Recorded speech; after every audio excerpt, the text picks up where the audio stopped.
네, 오늘 본문 보시겠습니다. 사도행전 11장 19절로 26절까지 보실까요? 신약성경 206페이지입니다. 사도행전 11장 19절로 26절까지 한 절씩 나눠 읽도록 하겠습니다.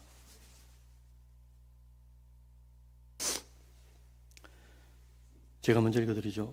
그때에 스데반의 일로 일어난 환란으로 말미암아 흩어진 자들이 베니게와 구브로와 안디옥까지 이르러 유대인에게만 말씀을 전하는데 그 중에 구브로와 구레네 몇 사람이 안디옥에 이르러 헬라인에게도 말하여 주 예수를 전파하니 주의 손이 그들과 함께 하심에 수많은 사람들이 믿고 주께 돌아오더라.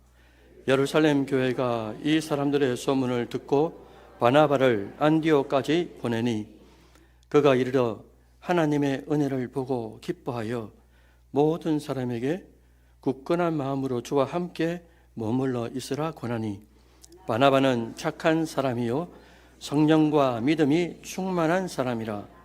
이에 큰 무리가 주께 더하여 지더라. 바나바가 사울을 찾으러 다소로 가매 만남에 안디옥에 데리고 와서 둘이 교회에 1년간 모여 있어 큰 무리를 가르쳤고 제자들이 안디옥에서 비로소 그리스도인이라 일컬음을 받게 되었더라. 아멘. 예, 여러분들 오늘 이 밤에는 정착을 위한 한 사람이라는 제목의 말씀을 전하려고 합니다. 이 밤에 서로 인사드릴까요? 앞뒤로 좌우로. 잘 오셨습니다. 인사 한번 드리시죠. 또 이렇게 인사드릴까요? 인사하셨지? 이제 다시 인사드립니다. 있을 때 잘 와서. 진짜 우리가 곁에 있을 때 잘해야 되지 않습니까? 이전에 설교를 준비하면서 국민일보 앙케이트 조사를 봤습니다. 새신자가 교회에 오게 되는 이유 중에 가장 큰 이유가 무엇일까라는 대목들이 이렇게 쭉 나오더라고요. 옛날처럼 지금 현 시대의 사람들이 돈이 없어서 교회를 오겠습니까? 배가 고파서 교회에 오겠습니까? 사업이 잘 됐으면 좋겠다라는 생각을 가지고 교회에 오겠습니까? 물론 그런 분도 있을 수 있죠. 그런데 보니까 대다수의 앙케이트 조사의 큰 퍼센테이지가 뭐였냐니까 인생에 참된 가치를 찾고 싶다라는 거였어요. 돈도 사람도 위로가 되지 않고 종교에는 교회에는 뭐가 있지 않을까 하고 이제 찾아온다는 거예요. 그러면 이렇게 찾아오거나 전도를 받아 오신 분이 교회에 스며들도록 우리는 힘을 모아야 하잖아요. 그래서 교회 성장학자들은 이렇게 말합니다. 한 영혼이 교회에 와서 이제 정착하기까지 그리고 진짜 성도가 되기까지 세 가지 요소가 필요하다라고 말씀하세요. 그 세 가지가 뭐냐니까 첫째는 전도고요. 둘째는 정착이고 셋째는 양육입니다. 그런데 이 전도와 정착과 양육 이 세 가지 가운데 현 시대에 특히나 우리나라 교회에 가장 요구되는 것이 무엇일까라고 물었을 때에 교회 성장학자들은 주저없이 강조하죠. 이런 뭐겠습니까? 정착이라고 말을 하는 겁니다. 왜냐? 교회에서 전도나 양육 분야는 많이 개발되어 있고 실제로 교회에서 실천하고 있어요. 그리고 수백만 원 때로는 수천만 원을 들여가지고 전도 축제를 합니다. 그리고 새신자들이 실제로 와요. 문제는 마치 뒷문이 열린 것처럼 전도 축제가 끝나고 나면은 썰물처럼 빠져나간다는 그런 게 문제인 거죠. 여러분들 전도 축제가 필요하지 않다는 말씀이 아닙니다. 오늘 함께 읽은 본문에 3번이나 이름이 등장하는 사람이 있습니다. 그런데 이 사람의 이름을 가지고 다시 한번 오늘 본문을 쭉 묵상해 보면은 이분이 너무나 지금 우리 교회도 그렇고 우리나라 시대 교회에도 너무나 필요한 존재구나라는 것을 알게 되는 거죠. 우리 교회는 지난 10월 29일 날 새성절에서 첫 예배를 드렸습니다. 그리고 4주가 지났어요. 4주 지나는 동안 지난주까지 28명의 새신자들이 다 등록을 하셨습니다. 오늘 이 밤에 어떻게 하면 새신자가 교회를 발을 디디면서 뒷문으로 나가지 않고 정착할 수 있을까라는 것을 초대교회 때 쓰임받았던 누구라고요? 바나바라는 이 한 사람을 살펴보면서 함께 은혜를 나누려고 한다는 거죠. 그리고 그가 행했던 사역이 무엇이고 그 바나바의 사역들이 교회 안에 들어오려고 하는 새가족들 그리고 초대교회에 미친 영향력들을 한번 살펴보면서 우리 각자와 그리고 우리가 지금 몸담고 있는 우리 온천제일교회가 해야 할 사역들을 체크해보는 그런 시간이 되었으면 좋겠습니다. 그럼 본격적으로 바나바가 어떤 인물인가? 바나바를 먼저 한번 살펴볼까요? 바나바가 제일 먼저 등장하는 이 성경이 어디냐면요. 사도행전 4장입니다.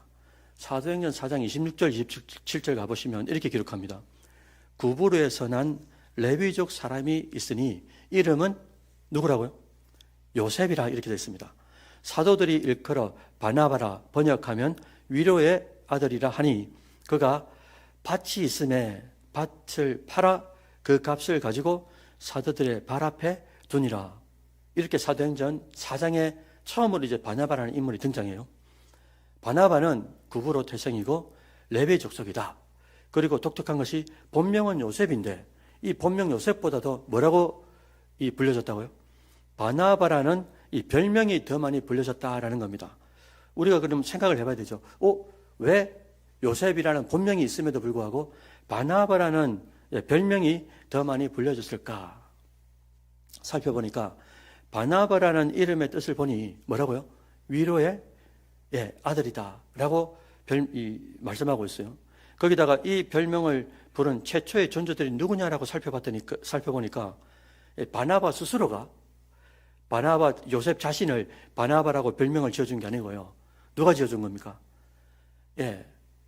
사도들이 이 별명을 요셉이라는 인물에게 그의 삶과 그의 신앙과 삶과 신앙을 눈여겨보면서 그에게 위로의 아들이다라는 바나바라는 위대한 별명을 지어준 거죠. 누구라고요? 바나바 자신이 아니라 다른 사람들이 그것도 사도들이 그 이름을 지어주더라라는 겁니다. 여러분들 놀라운 사실 아닙니까? 초대교회 핵심 중에 핵심이 누굽니까? 사도들인데 이 사도들이 요셉을 보면서 저 사람은 진짜 위로의 사람이 맞다라고 불렀다는 거예요. 이것은 그만큼 바나바의 인격과 바나바의 됨됨이가 어떻다는 겁니까? 진짜 신앙과 삶이 하나가 되었다라고 우리가 익히 알 수 있는 것 아니겠어요? 또한 사도행전 4장 37절에 자신이 가지고 있는 물질을 밭을 다 어떻게 했다고요? 사도들의 사역에 위로가 되도록 다 바쳤다라고 기록하고 있는 거죠. 그래서 사도행전 4장을 정리하면 바나바는 구브로 태생입니다. 레위 족속입니다. 요셉이라는 본명이 있습니다. 그럼에도 불구하고 별명을 가졌는데 그 별명의 이름이 위로의 사람이다. 그 이유는 그의 삶의 자체가 위로의 사람이었기 때문이다. 이제 이걸 우리가 알게 된다는 거죠. 바나바가 두 번째로 등장하는 것이 사도행전 9장 27절이거든요. 제가 읽어드릴게요. 사도행전 9장 27절입니다. 바나바가 데리고 사도들에게 가서 그가 길에서 어떻게 주를 보았는지와 주께서 그에게 말씀하신 일과 다메섹에서 그가 어떻게 예수의 이름으로 담대히 말하였는지를 전하니라. 이렇게 기록되어 있어요. 다시 보시면 바나바가 누군가를 데리고 누구한테 갔다고요? 사도들에게 갔다고 기록하는 거예요. 여러분들 사울을 데리고 바나바가 사도들에게 간 겁니다. 사울을 대동해서 가서 바나바는 뭘 하는 겁니까? 사도들에게 구구절절 사울에 대하여 설명을 하는 거예요. 여러분들 한번 생각해 보십시오. 바나바가 어떻게 사울의 구체적인 사정을 사도들에게 말을 할 수가 있었겠어요? 그 말은 곧 사울의 인생을 이 바나바가 다 들은 겁니다. 구구절절 다 들었다는 거죠. 여러분들 여기서 우리가 중요한 이 진리를 하나 깨달을 수 있잖아요. 바나바는 교회에 새롭게 들어온 새신자 사울을 사도들에게 낱낱이 설명을 했다고 설명합니다. 사실 이게 쉬운 게 아니라는 거죠. 왜냐하면 이 사울이라는 인물은 사도행전 9장 26절에 이렇게 기록합니다. 사울이 예루살렘에 가서 제자들을 사귀고자 하나 다 두려워하여 그가 제자됨을 믿지 아니하였다라고 기록하고 있는 거예요. 여러분들, 제자들도 무서워하는 존재가 누구였다고요? 사울이었습니다. 왜요? 당연하죠. 사울이 여러분들 누굽니까? 스데반 집사님을 죽이는데 최전선에 섰던 사람이고, 또 예수를 믿는 자들을 죽이려고 사방팔방을 다녔던 사람 아닙니까? 그러나 이런 인물을 앞에 하나님의 은혜와 위로로 무장된 바나바는 사울 같은 무서운 인물, 두려운 인물을 만납니다. 어떻게 그럴 수 있었을까?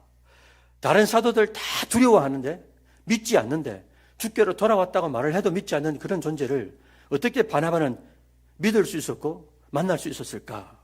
그 이유 중에 하나는 여러분들, 바나바는 성령과 믿음이 충만한 사람이라고 오늘 사도행전 11장 24절에 기록하고 있습니다. 자신이 누구인지를 정확하게 아는 존재라는 거죠. 죄인 중에 개수임을, 지옥불에 들어갈 존재인데, 그럼에도 불구하고 하나님께서 어마어마한 1만 달란트라는 갚을 수 없는 은혜를, 갚아도 평생 갚아도 갚을 수 없는 은혜를 탕감받은 죄인이라는 것을 이 바나바 마음속에 그대로 인지하고 있었다는 겁니다. 거기다가 놀라운 것은 바나바는 사울의 과거를 묻지 않아요. 왜 네가 그렇게 예수님을 잘 믿는 스데반 한수 집사님을 그렇게 죽여야 했냐고, 그렇게 앞장서야 했냐고, 그리고 왜 예수 믿는 사람들을 그렇게 죽이려고 했냐고, 사울의 과거 소행에 대하여 그렇게 따지지 않은 겁니다. 사실 우리는 조심해야 되잖아요. 최신자뿐만 아닙니다. 교회를 나누다가 새롭게 성전이 지어졌다 하니까 마음이 동해서 걸음걸음을 옮겨서, 사실 교회라는 이 문턱이 쉽지 않단 말입니다. 그런데 다시 온 성도에게, 몇십 년 만에 온 성도에게 우리가 말조심을 해야 되는 거잖아요. 왜 성전 짓고 나니까 교회 오냐고, 왜 행사할 때만 교회 오냐고. 여러분, 저도 청년들을 섬기면서 가끔 가다 오는 청년들이 있습니다. 그런데 나중에 들어보니까 그런 말을 한 그것 때문에 또 상처가 돼가지고 교회를 수년 동안 또 안 나오게 되는 거예요. 여러분, 이게 청년만 그렇겠습니까? 이 교회 모처럼 나왔는데, 모처럼 나온 성도들도 이 교회 문턱이 낮은 게 아니거든요. 그들도 어렵게 나오는데 거기다가 왜 행사할 때만 교회 오냐고, 새 성전 지으니까 교회 오냐고. 여러분들 조심해야 되잖아요. 아무튼 바나바는 아무 선입견을 두지 않고 현재 자기 앞에 있는 이 사울의 사정을 다 들은 겁니다. 그리고 초대교회 핵심 멤버인 사도들에게 사울을 데려와서 친히 변호하고 변명하고 변호하는 겁니다. 참 놀라운 것은 사도들이 바나바의 변호를 다 듣고 난 이후의 반응인 거예요. 여러분, 그전까지만 해도 소문이 들릴 때 어떻게 했다갔습니까? 아까 믿지 않았다고 했어요. 왜? 두려웠으니까. 혹시라도 거짓말하면서 우리를 다 잡아넣는 것은 아닌가. 그런데 바나바는 어떻게 해요? 사울이 어떤 존재인지를 알고 있지만 바나바의 변호를 그대로 다 사도들이 받았습니다. 이 받았다라는 것을 결론적으로 두고 그 과정을 살펴보면은 바나바가 그 중간에서 사울과 사도 사이에 어떤 역할을 한 겁니까? 오늘 본문 읽으신 것처럼 가서 변호하고, 또 변호하고, 사울이 주님을 만나가지고 이런 상황을 거쳐가지고 지금 내 앞에 왔고 우리 앞에 와 있다고. 바나바라는 인물의 말을 사도들이 들었습니다. 듣고 난 뒤에 어떻게 했다고요? 다 용납을 해버린 거예요. 여러분들, 마침내 바나바의 중재로 사울은 사도들에게 흡수가 될 수 있었고 자유롭게 복음을 전하는 기독교 역사 이래 위대한 선교사요, 위대한 전도자가 될 수 있다는 건 아니겠어요? 바나바는 이 사역의 마무리를 사도행전 9장 31절에 이렇게 기록합니다. 그리하여 온 유대와 갈릴리와 사마리아와 교회가 평안하여 어떻게 간다고요? 든든히 서가고 주를 경외함과 성령의 위로로 진행하여 결론은 어떻게 됐습니까? 수가 더 많아지더라. 이 구절 이후에 여러분 신기한 게 바나바는 이 사도행전 11장, 12장, 13장, 14장, 16장 쭉 넘어가면서 한 번씩 등장합니다. 그러다가 갑자기 사라집니다. 그의 결말이 어떻게 죽었더라, 어떻게 소천했더라. 아무 기록이 되어 있지 않습니다. 자, 제가 이걸 보면서 깨닫는 바가 있었습니다. 이 바나바의 인생이 태생이 어떻게 되고 어떻게 주님을 만나고 어떤 사역을 하다가 마지막에 어떻게 됐다라는 것을 결론을 짓지 않고 갑자기 사라지는 것을 바라보면서 성도의 신앙생활이라는 것이 성도의 섬김과 봉사와 이런 것들이라는 것이 바로 이런 태도구나. 우리가 최선을 다해서 중재를 하고 최선을 다해서 새신자를 섬기고 최선을 다해서 직분을 감당하다가 때가 되면 어떻게 하는 겁니까? 조용히 사라지는 거예요. 그런데 우리 본능에는, 우리 본심에는 어떤 게 있냐니까, 이 강대상 내가 한 건데, 이런 게 이 본능이 자꾸 올라온단 말입니다. 그러니까 이게 올라올 때마다 우리는 어떻게 해야 되겠어요? 오늘 본문에 기록되어 있잖아요. 11장 24절에 성령과 믿음이 충만한 사람. 그렇게 되기 위해서는 어떻게 해야 됩니까? 계속적으로 내가 누군지를 알고 나의 정체성이 어디서부터 비롯됐는지, 죽어도 100만 번 죽어도 지옥불에 들어갈 그런 존재를 갚을 수 없는 은혜를 통해서 내가 천국 백성으로 하나님의 자녀로 바뀌었는데, 내가 가지고 있는 재산이 내 것이 아니요, 내 감정이 내 것이 아니고 내 자녀가 내 것이 아니고 내 미래가 내 것이 아니기 때문에 하나님을 위하여 내가 어떻게 살 것인가를 고민하고, 내 마지막을 누가 알아주지 않아도, 누가 봐주지 않아도, 누가 말 한마디 덧붙이지 않아도 오늘 본문에 나오는 바나바처럼 조용히 사라질 것을 준비할 수 있는 사람이 우리 교회에 많이 있다면은, 사도행전 9장 31절 바나바의 마지막 사역을 말할 때 뭐라고 했습니까? 그리하여 온 유대, 갈릴리, 사마리아 교회가 평안해질 뿐만 아니라, 든든해질 뿐만 아니라 주를 경외하는 사람들, 성령의 위로로 진행해가지고 수가 더 많아지는 역사가 남의 교회가 아니고 우리 온천제일교회도 반드시 일어난다라는 것 아니겠어요? 여러분들, 하나님께서 우리에게 은혜를 주시는 이유가 뭡니까? 결국은 교회를 든든히 세워나가는 것 아니겠어요? 누굴 통해서 말입니까? 오늘 본문에 등장하는 바나바와 같은 자신이 가진 것을 하나님의 일을 위하여 소리 없이 내놓을 줄 알고, 그리고 사울같이 과거가 있는 사람인데, 다 교회에 있는 사람이 두려워하는 사람인데, 교회에 들어오는 걸 반대하는 사람이 다시금 교회에 오겠다고 문턱을 넘었을 때 그때 어떻게 하는 겁니까?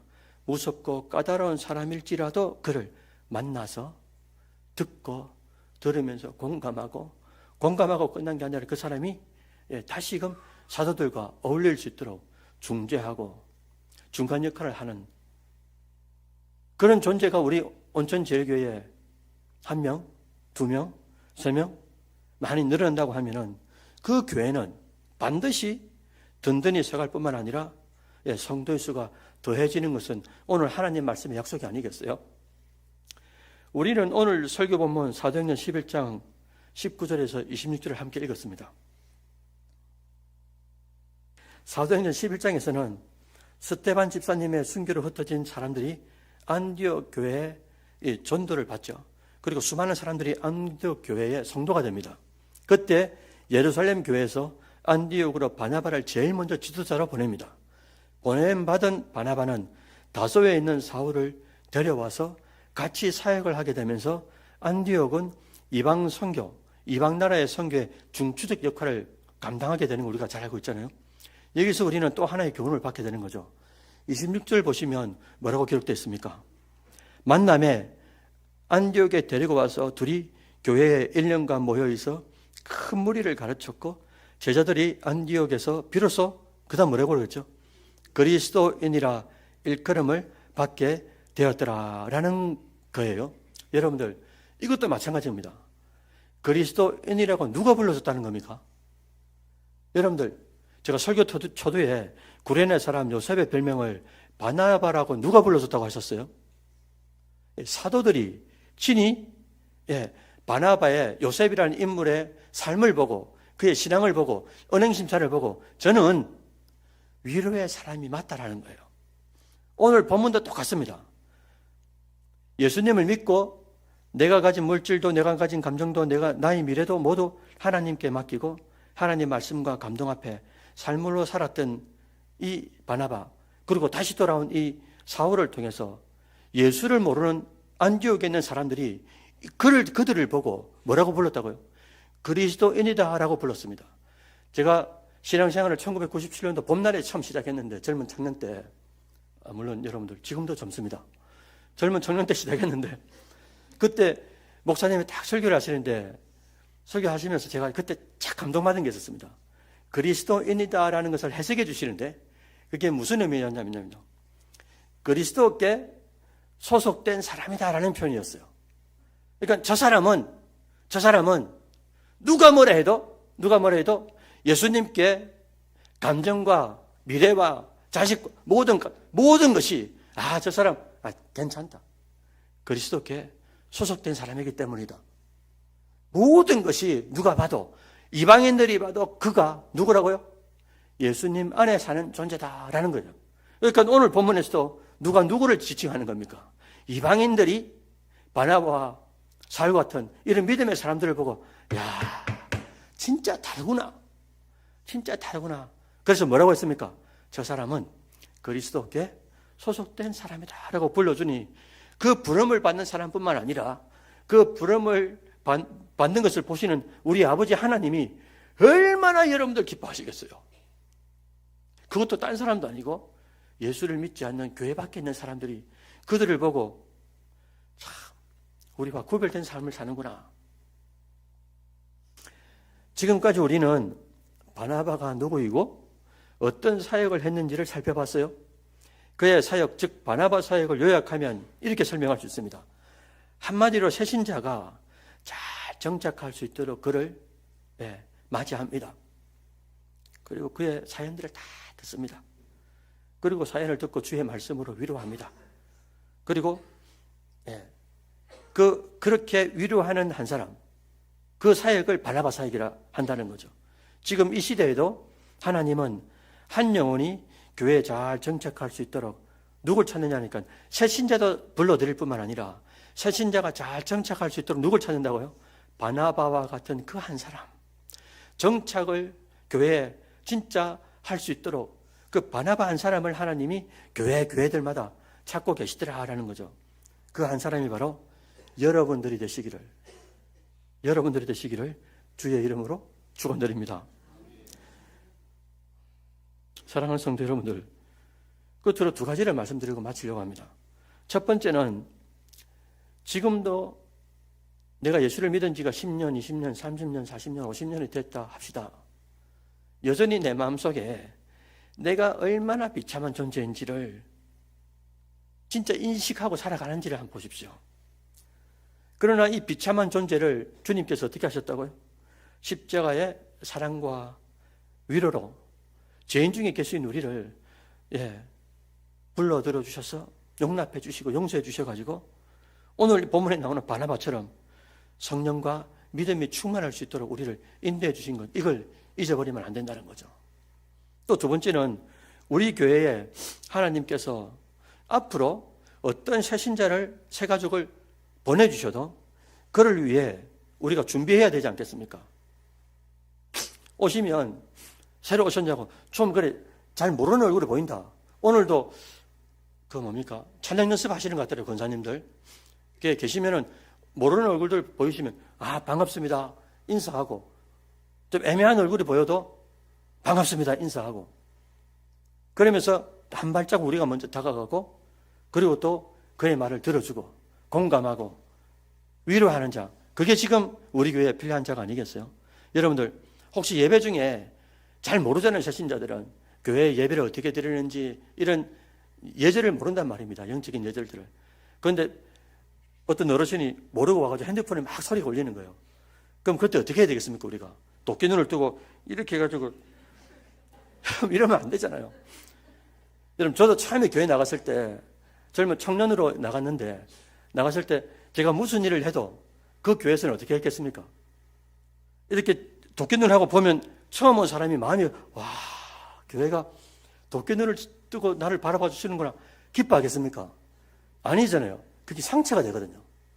교회라는 것을 진짜 내가 한번 인생을 멋지게 한번 살아보려고, 세상이 아닌 다른 각도로 한번 살아보려고 교회를 왔는데 핸드폰 울린 것 때문에 도끼 눈 뜨고 누군가가 쳐다보고 이게 상처가 안 되겠어요. 그때 우리가 어떻게 되겠어요?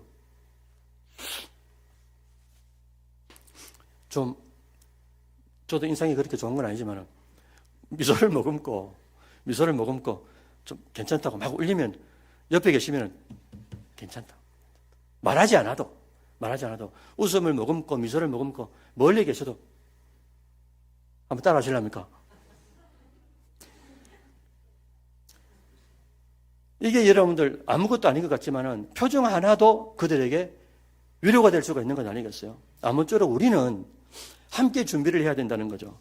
지금까지 여러분들 4주를 지나가면서 우리가 28명이라는 영혼들을 하나님께서 보내주셨어요. 앞으로 더 많은 영혼들을 하나님께서 보내주실 텐데 우리가 합력해가지고 잘 정착하도록 우리 각자도 애쓰고 힘쓰고 표정도 바꾸고 노력해야 되지만 함께 노력하는 온천 제일교회가 된다고 할 때 오늘 26절에 뭐라고 했습니까? 그 수가 뭐라고요? 더해진다. 이게 교회 존재 목적이 아니겠어요?